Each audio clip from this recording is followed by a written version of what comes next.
All right, hello, and we're here with Mr. Myklusch, and he is the author of these books that you see here: The Accidental Hero, The Secret War, The End of Infinity, and Seaborn, The Lost Prince. And there's going to be another one of those, right, coming out soon. Yeah, I just finished the first draft.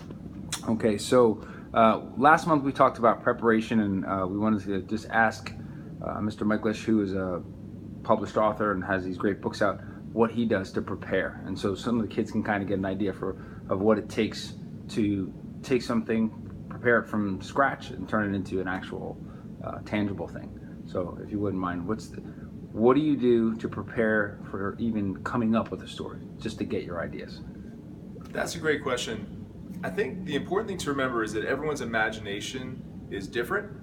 So everyone's got their own style and their own way of coming up with ideas. But one of the ways I like to prepare my mind for a new idea and kind of get my imagination going is I like to draw. When I was a kid, I wanted to be a comic book artist, and I used to draw my own superheroes and my own supervillains.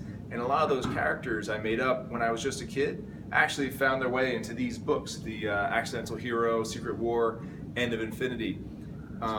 What I like to do is draw those characters so I can really see what they look like, and if I can really see them on a piece of paper, then I know what they look like. It's a lot easier for me to show you, a reader, what they look like as I describe them with words. So drawing always kind of helps me see the story, and then I can write it.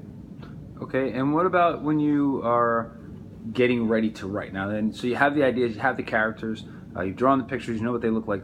When you want to put it on paper, is there something you have to do to prepare yourself for that? Like what, I know because people get writer's block and stuff, even if you have the idea, like what do you do to prepare for the actual process of writing? Absolutely. You know, there are some writers who can just start on page one and say, I'm going to figure it out as I go along. But I am not that kind of writer.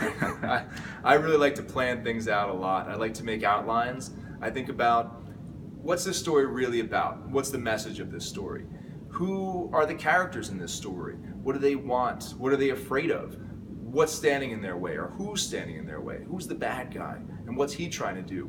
And why does he want to do it? Because a good bad guy in a story doesn't know he or she is a bad guy. They just want to do something that may not be such a good thing for other people, but they really think they're right. So you got to think about your characters as real people, and the story with a beginning, middle, and end, and think of it as a journey, and you got to take people with you on this journey, and you want to give them a good ride.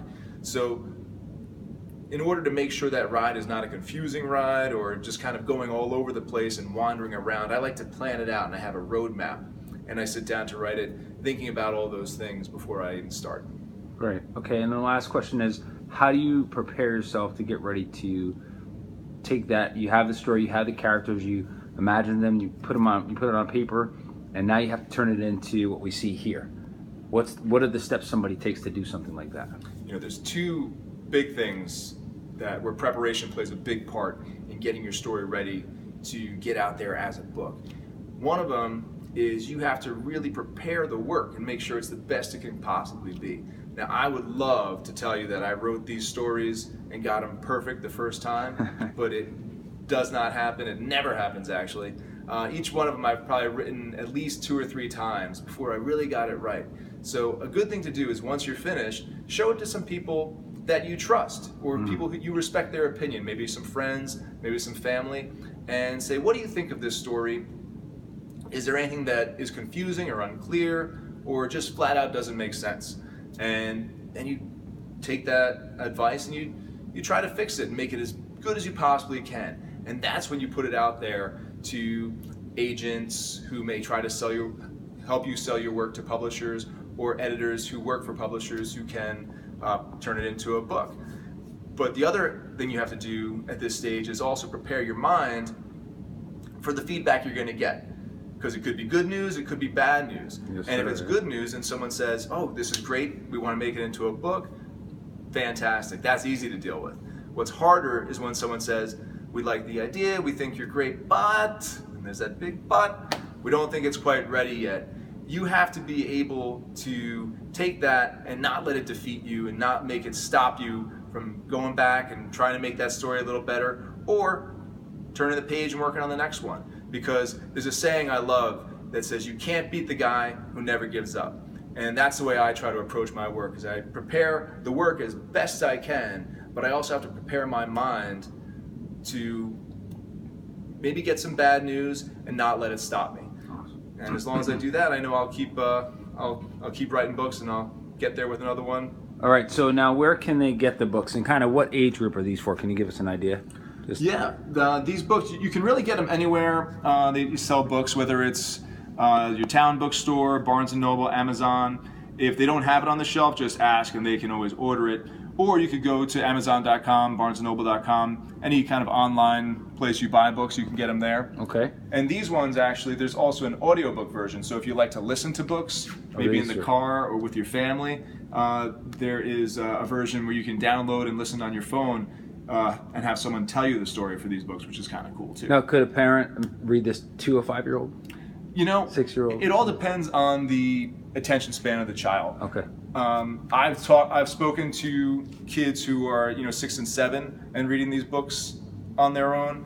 I've spoken to kids who have had their parents read these books. My son Jack, who is actually the main character in this story, is named for him. An accidental hero? Yep, Jack Blank is the main character in this story. It's like my son Jack. So we have superheroes in our school. Okay. Yes.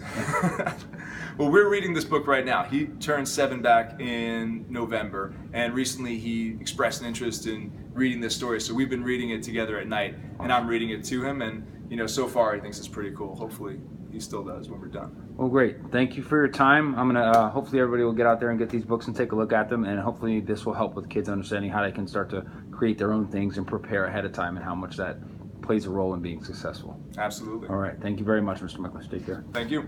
There we go. Hands alive.